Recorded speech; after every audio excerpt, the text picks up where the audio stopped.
Bonjour à tous. Oui.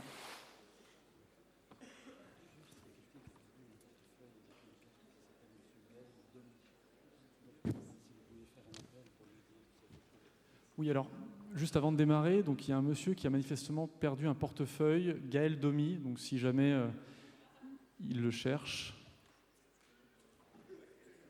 Ok, voilà. Bon, bonjour à tous. On va laisser les dernières personnes s'installer. Merci à tous d'être présents aussi nombreux pour ce deuxième jour de conférence un vendredi après-midi. Avant de démarrer donc, sur la table ronde concernant les cryptoactifs, nous avons la chance d'avoir aujourd'hui donc avec nous une représentante de l'autorité des marchés financiers, Madame Claire Castanet. Et je vous propose, Madame, de démarrer par un propos liminaire et de nous fixer un cadre pour le débat qui suivra. Merci beaucoup. Oui, alors tout d'abord, ravi d'être avec vous. Alors certes un vendredi soir, mais quand même avec beaucoup de monde, donc ça c'est fort sympathique. Je vais effectivement essayer de retracer un peu l'histoire et puis vous donner quelques clés de compréhension de ce monde-là. Il faut savoir que les termes les plus extrêmes sont souvent observés dans la presse ou sur le net grand public lorsque sont évoqués les cryptoactifs, qui sont appelés dans le langage courant crypto-monnaies. Mais nous sommes le régulateur, donc j'essaye de parler de cryptoactifs. On entend parler souvent d'Eldorado, de crack, de Far West, nouveau souffle, nouvelle chute, un tel est devenu millionnaire, un tel a tout perdu, c'est la crise des tulipes, espoir et désillusion. Donc voici quelques titres d'articles de presse que l'on peut trouver sur le net. Ces termes reflètent bien les montagnes russes qui caractérisent la volatilité de ces actifs. Et quand on parle des cryptos, l'affect n'est jamais très loin. On s'enthousiasme, on est radicalement pour ou contre, souvent avec l'espoir de gagner beaucoup d'argent en investissant sur ces nouveaux supports, avec pour d'autres la conviction chevillée au corps que cette technologie est révolutionnaire, avec enfin, pour certains, la crainte d'un monde virtuel sans fondement réel, avec la peur fondée, par ailleurs, des hackings et escroqueries en tout genre. Alors, bien sûr, je n'ai aucune boule de cristal pour vous parler ici de l'avenir de telle ou telle crypto, vous vous en doutez. Ce qui est certain, c'est qu'il y a un nombre non négligeable de personnes qui déclarent investir dans les cryptos. Notre baromètre de l'épargne AMF en octobre 2021 indiquait 8% des personnes interrogées qui disaient en posséder dans leur foyer. En parallèle, il y a eu un petit peu plus tard une enquête de l'ADAN, de Ipsos pour l'ADAN et pour KPMG de décembre 2021, qui, elle, parlait de 8% des Français. Alors, quelque part, peu importe l'exactitude des chiffres, ce qui est important de noter, c'est que le phénomène est là, il est bien présent, et en tant que CIF, vous vous êtes sans doute posé la question, ou vos clients vous l'ont posé, et alors, les cryptos, vous en pensez quoi ? Posons tout d'abord le sujet. Nous parlons des cryptos, mais de quoi s'agit-il ? En réalité, ce ne sont pas des monnaies, et il faudrait parler de cryptoactifs ou encore d'actifs numériques. Je commence à vous donner un peu de vocabulaire dans ce nouveau monde. Ce sont des actifs virtuels, c'est-à-dire qui s'échangent uniquement en ligne. Il n'y a pas de billets ou de pièces, contrairement à l'euro ou au dollar. Les cryptos n'ont pas de cours légal, contrairement à une monnaie. Les plus connus sont le Bitcoin et l'Ether, mais il en existe plus de 20 000. Ces actifs numériques reposent sur des protocoles informatiques complexes appelés blockchain. Ils permettent de réaliser des transactions cryptées décentralisées sans intervention d'une autorité centrale, sans mécanisme de compensation. Leur valeur est uniquement soumise au principe de l'offre et de la demande. Comme je le disais, aucune intervention des banques centrales, pas de cours officiel. Les cryptoactifs ne sont pas régulés. Il n'y a pas de surveillance des transactions pour voir s'il y a d'éventuelles manipulations de marché, comme c'est le cas sur les actions des sociétés cotées en bourse. Il n'y a pas de mécanisme de transparence des prix. Et il n'y a pas de garantie, comme cela existe sur les dépôts ou les titres financiers, en cas de faillite des plateformes. Donc, vous l'avez compris, l'investissement en cryptoactifs est risqué. Ce sont des actifs hautement spéculatifs. Alors, le régulateur, que fait-il dans tout ça? Très tôt, l'AMF a considéré que la digitalisation des actifs et le recours à la technologie des registres distribués constituent des sources majeures d'innovation et qu'il convenait de les accompagner. Et nous étions le premier régulateur au monde à s'intéresser à ce sujet-là et à essayer de l'accompagner de la manière la plus juste possible. Alors certes, la commercialisation de ces nouveaux actifs pose un défi particulier en termes de régulation et de supervision.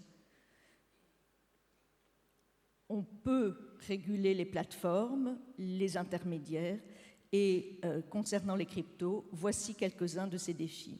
Alors, si on regarde le point de vue de l'investisseur, la valorisation de ces actifs, on l'a vu, est un défi. Leur volatilité également. Et puis, face à un client, il ne faut pas hésiter à dire que ce sont des montagnes russes, il faut avoir le cœur bien accroché. Ce n'est pas fait pour tout le monde, et on n'investit que ce que l'on est prêt à perdre. L'absence de garantie en cas de faillite, on l'a vu, les risques cyber comme le hacking, et puis enfin la gestion individuelle de ces actifs numériques, gestion et sauvegarde des clés, publiques et privées, wallet, mots de passe. Ce n'est finalement pas si simple et nous avons des témoignages qui nous parviennent via notre centre de relations avec les publics de l'AMF, des épargnants qui nous appellent, et on voit bien que les exemples les plus courants de difficultés sur ce plan-là consistent à perdre la clé privée, c'est tout bête, mais ça arrive, consiste également à saisir un mauvais chiffre, et comme la transaction est définitive, ça part pas tout à fait à l'endroit où vous le souhaitiez. Donc voilà, ce sont quelques exemples très concrets, très courants, mais dont nous avons connaissance. Alors, bien évidemment, la règle de base, c'est que chacun est libre d'investir comme il le souhaite. Cependant, face à ce type d'actifs, l'investisseur doit avoir conscience des risques qu'il prend, car il s'agit du risque majeur de perdre ce que l'on a investi. Alors, bien évidemment, en cas de chute de valeur, on ne perd que si on a vendu. Ça, vous l'avez en tête, mais c'est vrai pour tous les investissements. En sus des sujets de protection de l'épargne qui me sont chers pour les régulateurs, globalement, il y a aussi les risques de blanchiment et de financement d'activités illicites, y compris le terrorisme. Et puis, ce domaine est particulièrement fertile pour de pures arnaques au travers de plateformes totalement fictives. Et là, il faut vraiment qu'on arrive à diminuer le phénomène. Donc, dès 2017, forte de tous ces constats, l'AMF a travaillé sur le sujet. Elle a multiplié les rencontres avec les acteurs de ce nouveau secteur pour comprendre de quoi il s'agissait, ce qui était proposé et comment. Fallait-il élaborer une réglementation dans un domaine nouveau en pleine ébullition? Une réglementation nationale faisait-elle sens? La notion de frontière est-elle encore pertinente pour des produits par essence numériques? Forte d'une première analyse juridique, l'AMF a largement consulté la place sur un possible cadre réglementaire des cryptos et leurs prestataires de services. Au vu des retours, il a été décidé d'avancer sans attendre l'Europe, car les offres au public français étaient croissantes, d'une part, et que d'autre part, cela permettait aussi de mieux comprendre ce nouvel écosystème et d'inspirer le futur cadre européen indispensable pour que ces activités et que dès l'origine nous appelions de nos vœux. Nous avons aussi considéré à ce moment-là qu'il était prématuré d'être trop prescriptif dans un monde en pleine effervescence. Alors aujourd'hui, fin 2022, la situation a évolué, on a tous pris quelques cheveux blancs de plus, et chacun doit désormais se mettre dans la perspective du prochain règlement européen MiCA qui deviendra la règle car il est d'application directe. Ça veut dire qu'à partir du moment où il entre en application, il s'applique quel que soit le pays européen dans lequel vous êtes. Je vous en redirai quelques mots un peu plus tard. Mais revenons à cette période de 2018-2019. La décision d'offrir un tout premier encadrement de cet écosystème en construction a été prise donc, et l'AMF a participé étroitement à l'élaboration du projet Pacte en 2019. Et aujourd'hui, c'est un pan entier du Code monétaire et financier qui est là. la loi Pacte a défini les actifs numériques et les services sur actifs numériques et a instauré ce premier cadre en distinguant le marché primaire du marché secondaire. Donc, Pacte prévoit un visa optionnel de l'AMF pour les ICO, ce sont les émissions primaires d'actifs numériques, avec publication d'un white paper, une information sur le processus de collecte de fonds. Mais il fallait aussi s'intéresser au marché secondaire, et à l'époque, c'était pas forcément tout à fait ce qui apparaissait en premier lieu quand on discutait notamment avec nos homologues, et notamment l'achat-vente, la conservation des actifs, et bien sûr à l'écosystème naissant, les prestataires de services sur actifs numériques. Alors je parlerai des PSAN, ne vous étonnez pas, prestataires sur actifs numériques, autre petit mot de vocabulaire qu'il faut à tout prix avoir intégré dans ce domaine. Donc ce marché secondaire, il a été couvert par l'instauration d'un enregistrement obligatoire auprès de l'AMF pour les PSAN rendant au moins un des 4 services d'investissement visés. Cet enregistrement s'appuie sur un avis conforme de l'ACPR sur le dispositif de lutte contre le blanchiment et le financement du terrorisme, sur l'examen de l'honorabilité et de l'expérience des dirigeants. Ayez quand même en tête que c'est un secteur très jeune.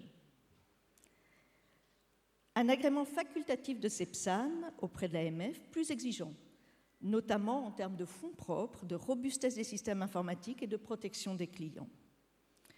L'enregistrement PSAN, donc vous voyez le premier niveau assez léger de régulation, puisqu'il permet la vérification de l'honorabilité, de la compétence des dirigeants, de leur expérience et la mise en place de dispositifs de lutte contre le blanchiment, est obligatoire pour les services de conservation de cryptoactifs, d'accès à des cryptoactifs, d'achat-vente contre monnaie ayant cours légal, d'échange de crypto contre crypto, et l'exploitation d'une plateforme de négociation de cryptoactifs dès lors que la plateforme a son siège social ou des installations en France, mène des opérations de marketing en direction des clients résidents ou établis en France.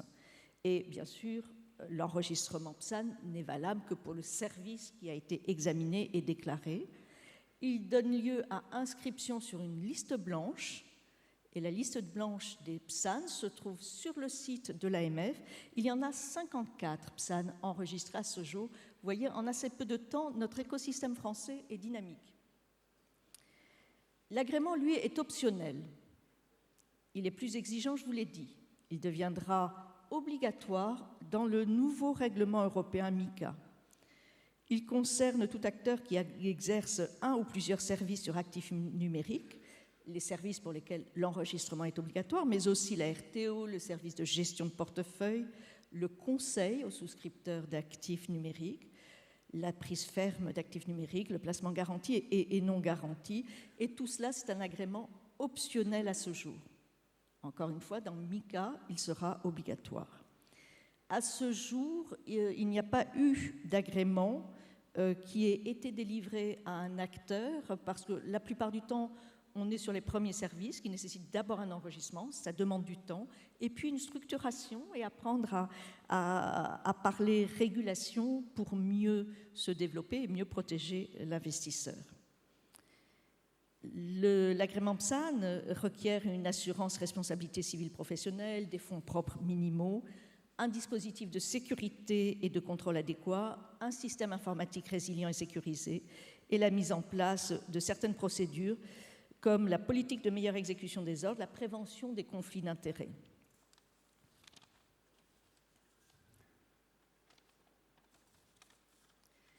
Alors, il y a également des conséquences selon finalement le régime dans lequel vous vous situez concernant le démarchage et la publicité.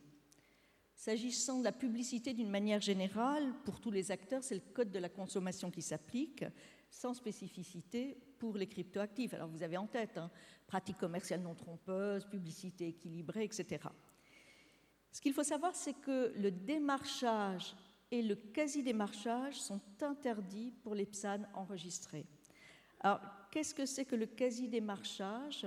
C'est une publicité indirecte diffusée par voie électronique qui a pour objet d'inviter les personnes par le biais d'un formulaire de réponse ou de contact à demander ou à fournir des informations complémentaires. Et l'objectif, on le voit bien, c'est d'établir une relation en vue d'obtenir l'accord du particulier pour la réalisation d'une opération relative aux cryptos. Donc ça, c'est une notion tout à fait nouvelle dans Pacte, le quasi-démarchage à côté du démarchage. Pour résumer, donc seuls les PSAN agréés aujourd'hui peuvent procéder à des actes de démarchage ou de quasi-démarchage. Alors, je vous parlais de MiCA, le futur règlement européen.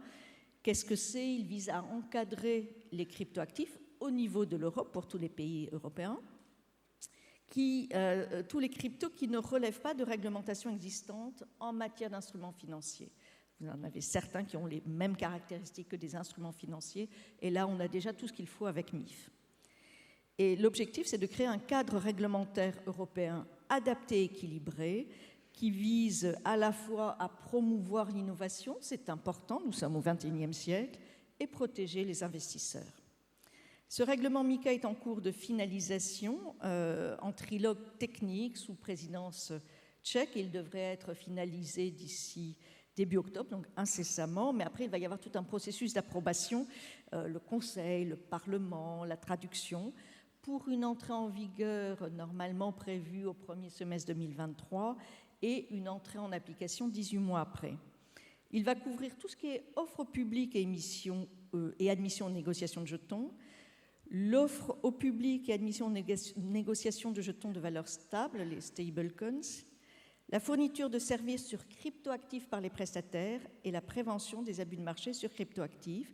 Il remplacera tous les cadres nationaux. Je vous disais que nous avions été les premiers, mais il y en a eu d'autres qui ont monté des cadres nationaux parce qu'ils voyaient bien que cette nouvelle offre nécessitait un certain nombre de garde-fous. Mais à partir du moment où MiCA entrera en application, tous ces régimes nationaux seront écrasés et l'agrément sera obligatoire pour les PSAN. Alors, on les appellera là, maintenant, prestataires de services sur cryptoactifs. Et ces prestataires pourront bénéficier d'un passeport européen. C'est la logique européenne. À partir du moment où on a le même agrément, qu'il est obligatoire, vous pouvez exporter en Europe et vous êtes contrôlé et surveillé par votre régulateur d'origine. Il faudra, et je pense que ça plaira aussi à beaucoup de monde, que les prestataires donnent aussi des informations, ça ressort beaucoup lorsqu'on parle de PSAN aujourd'hui, leur empreinte environnementale et climatique, puisque c'est un sujet qui fait débat aussi. Un cadre donc européen beaucoup plus protecteur, plus encadré pour un secteur d'activité qui se professionnalise, qui après des premiers pas, se structure. Cependant, je vous disais également que c'est un terrain pour les arnaques, pour les escroqueries. Alors vous le savez, l'AMF n'est pas en responsabilité par rapport aux escroqueries, c'est la justice qui peut agir. Cependant, nous avons une mission générale de protection de l'épargne et à ce titre, nous faisons beaucoup de prévention, puisqu'après il est trop tard, même si on retrouve les escrocs. Et malheureusement, sur ce terrain-là, des cryptos, on voit se développer beaucoup d'arnaques, puisqu'en 2021, les cryptoactifs étaient le premier thème d'arnaque. Alors quand je parle d'arnaque, c'est pas je me suis trompée, j'ai perdu, c'est je suis tombée sur une plateforme fictive, aucun investissement n'a été fait, et donc l'argent que je pensais investir en ayant peut-être compris le risque est tombé directement dans la poche d'un escroc. En 2021, le préjudice moyen qui nous était déclaré, les épargnants qui nous appellent sur notre centre épargne info-service, était de 20 000 €.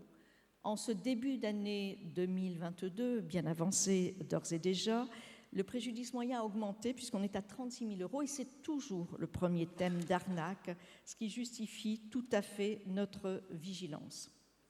C'est pourquoi l'AMF fait beaucoup de pédagogie sur notre site, sur les réseaux sociaux, Facebook, Instagram et aussi TikTok pour les plus jeunes et avec beaucoup de succès. On a plus de 2 millions de vues sur TikTok, ce qui est quand même assez exceptionnel, avec des messages et des campagnes digitales anti-arnaque. Et lors de la prochaine World Investor Week qui démarre ce lundi 3 octobre, Il s'agit de la semaine pédagogique internationale sur l'investissement qui a lieu dans tous les pays du monde. L'AMF tiendra un Facebook Live en partenariat avec l'INC le 6 octobre à 18h avec ce thème des cryptos. Que faut-il savoir? Comment on limite les risques, les points de vigilance, comment éviter les arnaques, qu'est-ce qu'il faut, quelles bonnes questions à se poser avant d'investir en crypto-monnaie. Je vous engage bien évidemment à utiliser ces supports. On ne les fait pas pour nous, vous l'imaginez. C'est pour les épargnants, mais c'est aussi pour tous ceux qui sont en contact avec les investisseurs et les épargnants. Alors vous allez me dire, et les CIF là-dedans? Et les CIF là-dedans? Je pense que la question des cryptos vous est remontée par vos clients. Tout le monde en parle. Moi, je prends le métro, on en parle. Je prends le train, on en parle. Donc, je n'imagine pas que vous soyez en dehors du monde. Si vous souhaitez en savoir plus, comme je vous disais, appuyez-vous sur les contenus pédagogiques. Mais au-delà de ça, certains se disent, est-ce que c'est une activité pour moi? Peut-être. Alors, pour faire du conseil en crypto, il y a quand même des prérequis. S'être forgé une connaissance approfondie de ces actifs et de leurs caractéristiques, être conscient de leur extrême volatilité, puis savoir si vous avez envie de gérer ces montagnes russes avec votre client. Quand je regarde tous les jours, que je vois tout d'un coup, ça atteint des sommets, et puis quelques jours après, ça atteint des profondeurs, vous savez que les clients peuvent être assez exigeants et consommateurs de temps sur ces questions-là. Et puis, il faut comprendre les risques intrinsèques à ces actifs, être capable de les expliquer, pour tenir un discours commercial qui ne soit pas trompeur. Alors c'est vrai pour la détention en direct, mais c'est vrai pour des produits qu'on voit arriver, les fonds, les ETF, les livrets à taux annoncés garantis, etc. Alors pour exercer un service de conseil en crypto, vous avez plusieurs possibilités. La première, c'est opter pour le statut de PSAN. Demain, il faut bien avoir en tête que ce sera le statut européen. Si le CIF envisage de faire du démarchage ou du quasi-démarchage, ce ne sera pas suffisant, c'est l'agrément qu'il faudra. Ce sont des procédures déjà plus lourdes et qui demandent des fonds propres. Donc sous MiCA, il n'y aura pas la distinction enregistrement ou agrément, ce sera l'agrément. Sinon, si ce n'est pas ce statut-là, ce sera au titre des activités accessoires des CIF. Et là, vous le savez bien, le CIF est tenu d'appliquer des règles de bonne conduite, agir d'une manière honnête, loyale et professionnelle, servant au mieux les intérêts des clients. Et en cas de non-respect de ces obligations professionnelles, ils peuvent être sanctionnés, vous le savez, puisque vous surveillez le site de l'AMF.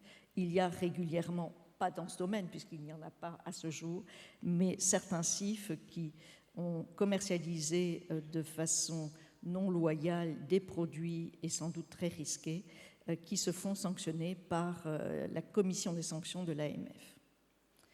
Et puis en tant que CIF, il y a un point qui est incontournable quand même face au client. Vous lui parlez, si jamais vous aviez les deux statuts, vous lui parlez à quel titre? Vous êtes CIF, vous êtes PSAN? Il faut qu'il s'y retrouve. Donc pour récapituler, le CIF doit comprendre ce qu'il conseille. Donc, posez-vous quelques questions. Est-ce que vous êtes l'as des cryptos? Est-ce que vous avez identifié tous les risques relatifs aux produits? Est-ce que vous êtes en mesure de les expliquer, de rappeler le caractère hautement spéculatif et risqué de ces actifs? Et avez-vous envie de gérer cette relation avec le client? Vous le savez et vous en êtes pétri, le métier de CIF est un métier de conseil qui nécessite de très bien connaître aussi et analyser les investissements que le CIF conseille. C'est sa responsabilité pleine et entière.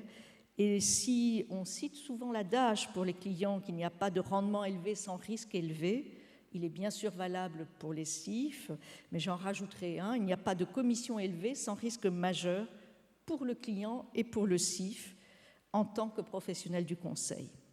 Et puis attention aussi au démarchage illégal, vous l'avez vu, c'est du pénal.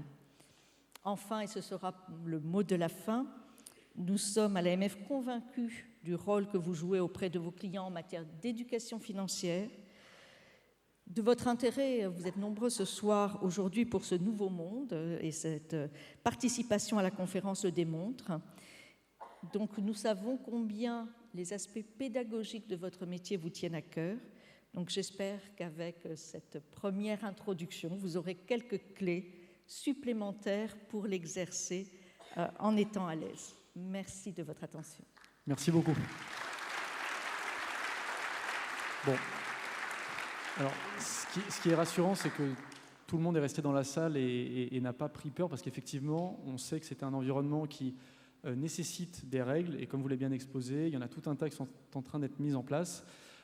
Et donc, justement, maintenant, vous savez quel est le cadre, et on va vous expliquer eh bien, comment évoluer dans ce cadre, et je vais appeler les 3 invités. Et encore une fois, merci. Si vous pouvez venir.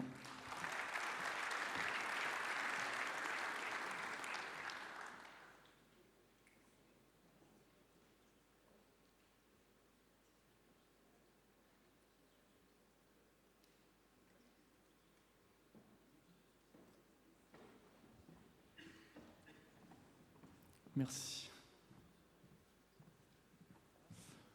Bon. Prenez. Ouais.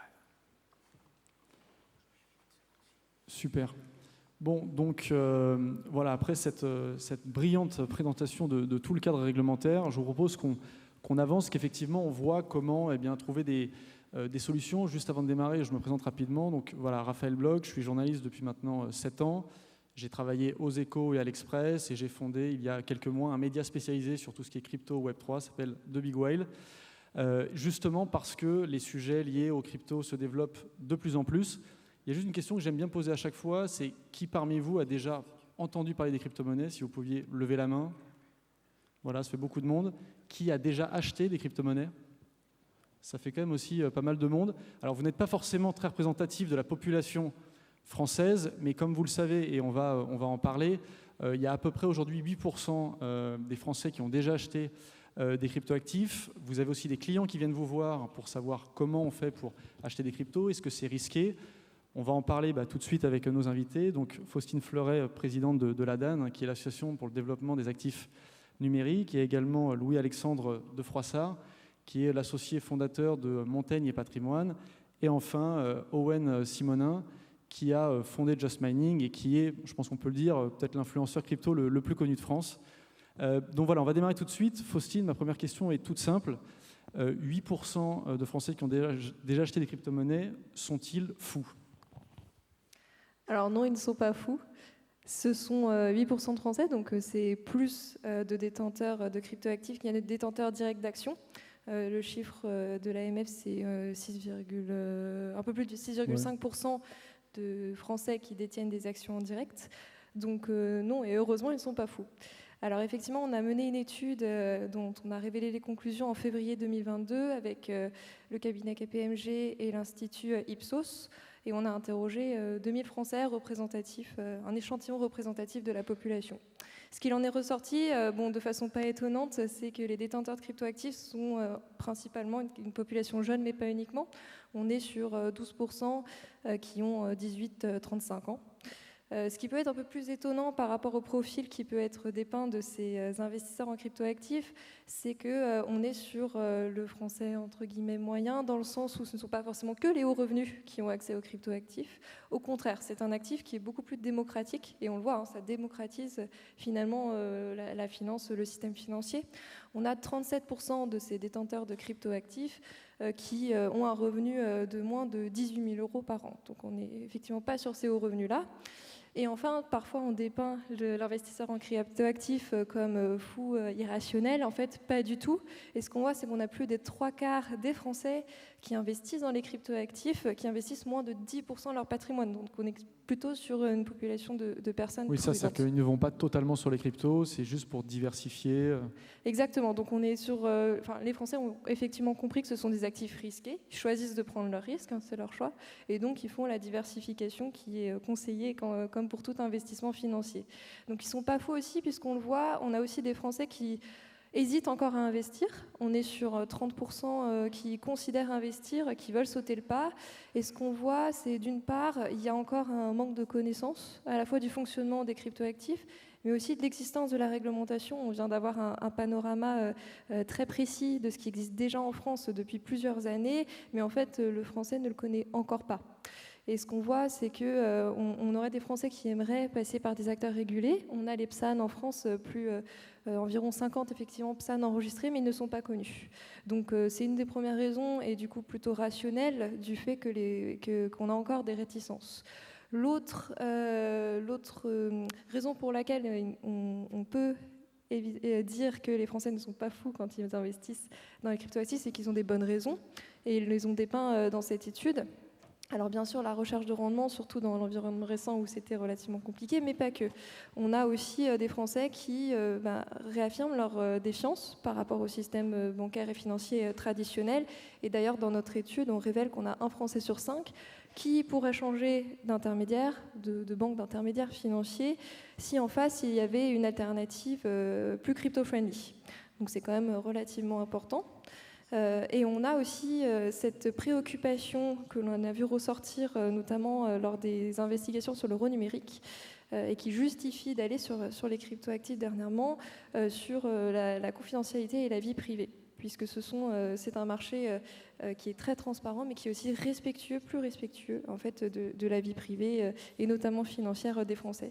Donc pas de panique, le Français qui investit dans les cryptoactifs est totalement rationnel.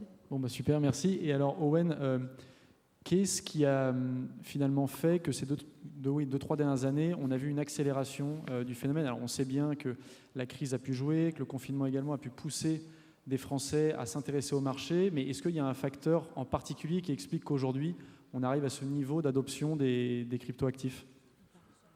En fait, il n'y a pas un seul facteur pour le coup, c'est vraiment un ensemble de choses qui ont accéléré le développement des cryptoactifs. Le Covid a été vraiment un catalyseur de tout ça. Pourquoi? Parce que pour la première fois depuis longtemps, les gens ont peur, vraiment peur. Quand on a grandi en France, qu'on est né ici et qu'on voit des gens qui se mettent les uns sur les autres et qui se frappent en grande surface pour acheter du papier toilette, il y a une lumière qui s'allume et on se dit « Ouh, ça c'est quelque chose qui n'est pas commun du tout ». Et là, ça fait vraiment peur. En plus de ça, on arrive à un moment où on a du temps. On a littéralement du temps, on est enfermé chez soi, on n'a qu'Internet pour se divertir. En tout cas, beaucoup se retrouvent sur Internet et on se retrouve à vouloir diversifier, que ce soit ses connaissances, son approche et également son épargne et la façon dont on va gérer son argent. Et à ce moment-là, les gens prennent le temps de comprendre. C'est la première barrière des crypto-monnaies. Ça paraît barbare, on parlait tout à l'heure de vocabulaire, c'est le cas. Ça paraît barbare parce qu'il y a un glossaire. Ce qui fait qu'aujourd'hui, 90% des arnaques, ce ne sont pas juste des projets crypto qui se montent et qui meurent. Non, ce sont des gens qui comprennent que les crypto-monnaies, c'est très complexe, comprennent que naturellement, tout le monde va vouloir s'y intéresser sans chercher à comprendre, mais tout le monde connaît quelqu'un qui a gagné de l'argent avec, c'est l'endroit parfait pour mettre une arnaque. Et pourtant, on est très loin, et nous le savons, de la cryptographie, de ce que propose la technologie de la blockchain et de ses actifs. On se retrouve donc à avoir du temps, et à ce moment-là, il y a déjà certaines initiatives. On a Bitcoin qui a montré que la décentralisation fonctionnait, et on a Ether, la deuxième plus grosse crypto-monnaie, qui l'a rendue programmable. Et qui, pour beaucoup de gens, ont permis non pas seulement de connaître Bitcoin comme l'exemple de la blockchain, mais de commencer à utiliser la décentralisation pour en faire des outils. On a entendu parler de finances décentralisées. On a entendu parler des NFT. Pour la première fois, on a levé un verrou technique quand même. Parce qu'effectivement, dans la grande famille des cryptoactifs, on retrouve tout un tas d'actifs, crypto-monnaies, NFT, on en reparlera après. Ouais. Tout à fait. Et du coup, il commençait à y avoir plusieurs usages. À l'origine, la blockchain, c'était pourquoi? Les tech savvy, ceux qui étaient fans de technologie, très rapidement les investisseurs et les spéculateurs, parce qu'il y a des gens qui viennent, qui sentent l'opportunité, qui comprennent que c'est la phase de demain, un peu comme Internet en fait. Les premiers à arriver sur Internet étaient soit des fans de technologie, soit des personnes qui étaient venues pour faire du profit. Et pourtant, Internet a eu besoin de 30 ans pour changer le monde. Et c'est exactement ce qui s'est passé. Au même moment, on a beaucoup de gens qui s'y intéressent, et pas uniquement que des spéculateurs, pas uniquement que des fans de technologie, mais uniquement des gens qui viennent de plein d'autres horizons. Rappelons-le, la blockchain est un layer de technologie. C'est comme Internet. Ça va changer le monde du sport, de la communication, de la musique, de la finance, et à peu près tous les domaines que vous pouvez imaginer. Donc, depuis qu'il y a eu ces différentes applications, la blockchain n'intéressait pas que pour le pan financier, mais également plein d'autres domaines et de personnes qui venaient avec différentes cultures, différents objectifs et différentes informations et expériences à transmettre. À un moment où on a tous du temps et à un moment où commence à se dessiner un cadre légal qui va créer en fait le risque a changé de camp. Avant, le risque, c'était s'intéresser à la blockchain. Il y avait beaucoup d'idées reçues, les crypto-monnaies. oui, il y a sur les crypto-monnaies du blanchiment d'argent comme la plupart des actifs de ce monde. Sur le Bitcoin, selon des études, c'est entre 0,25 à 0,35% des transactions, c'est-à-dire entre 10 à 15 fois moins que l'euro. C'est factuel. Donc naturellement, il y a des gens qui finissent par se poser les bonnes questions et qui finissent notamment